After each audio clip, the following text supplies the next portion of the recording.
Greetings, respected viewers. I'm George from Ireland. So here I am on Jermyn Street in London, in the famous St James's district, a place which is known for private members' clubs. You might say gentlemen's clubs, but don't get the wrong idea. It's not about lap dancing.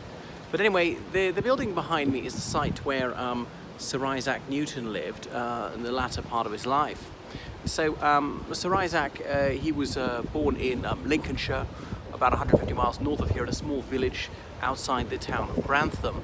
And the only other renowned personage to hail from Grantham was Margaret Thatcher, or Margaret Roberts as she began life. Anyway, Newton grew up in a prosperous farming family. However, when he was a toddler, his father died. His mother later remarried. He had several sisters and brothers. He was hyperlexic, and his extraordinary talents were noted at a very early age. He was gifted with an ability in languages as well as in the sciences. So he went to a local grammar school. Some of the local worthies took an interest in him and helped fund his education. And then he went on to Cambridge University, where he had an uncle who was already a Don. He went to, if memory serves, he went to Trinity College, as in one of the grandest colleges there. Anyway, so obviously the education was all through Latin in those days. See, I've got my fans already recognising me, but choose within learn mostly what they're going to do, and so he concentrated on mathematics and sciences. And he graduated, got a BA. 4 years after they got an MA, but the MA was largely honorary. There was no additional academic work. So the university was very closely intertwined with the Church of England, which was the state religion of England at the time. And he was not an especially religious person, was thought to be privately skeptical. So he was made a fellow of a college. Now, fellows of the college were almost invariably required to be ordained as priests in the Church of England. This he chose not to do. So he was one of the very few who was granted this dispensation not to do so. And he came to the attention of the monarch. This was a time of political upheaval. He was an adult at the time of the Glorious Revolution and so forth, at the time of the Act of Union and the Hanoverians coming, and various wars. But he stood aloof from politics.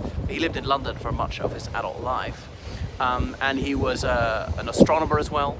But anyway, he later returned to Cambridge as a Lacanian professor of mathematics, a chair which was subsequently held by Sir Stephen Hawking, who was called to the great big astronomy in the sky not so long ago.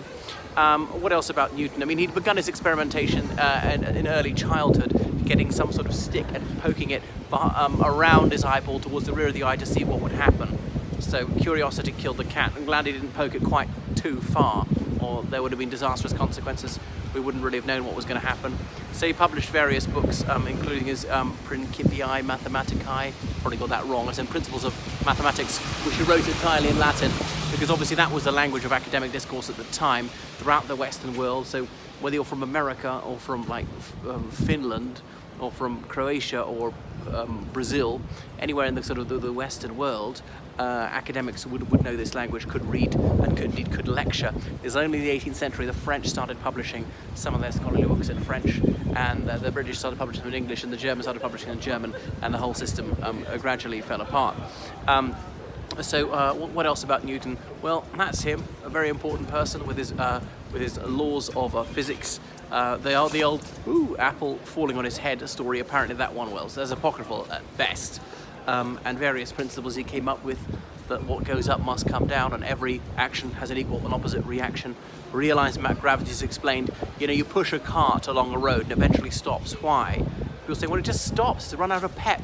Yeah, but why does it run out of pep? Well, it does. Everybody knows that. That's not good enough. He had to get to the bottom of the why. Obviously, there's this force that's attracting something towards the center of the Earth, the biggest object around, and the greater the mass of that object, the more this force, gravity, works on it. Obviously related to weight, but weight's in newtons and mass is in kilograms, so don't get them confused. But I know, colloquially speaking, we say weight when we actually mean mass. There we are. Okay, so that's a little bit about Sir Isaac Newton, who's memorialised with that bizarre and hideous statue outside the British Library. Looks like, you know, he's constipated on the can, but there we are. Anyway, his house here was about a quarter of a mile from St James's Palace, which is the token of the esteem in which he was held by the royal household. Okay, I shall switch it off now.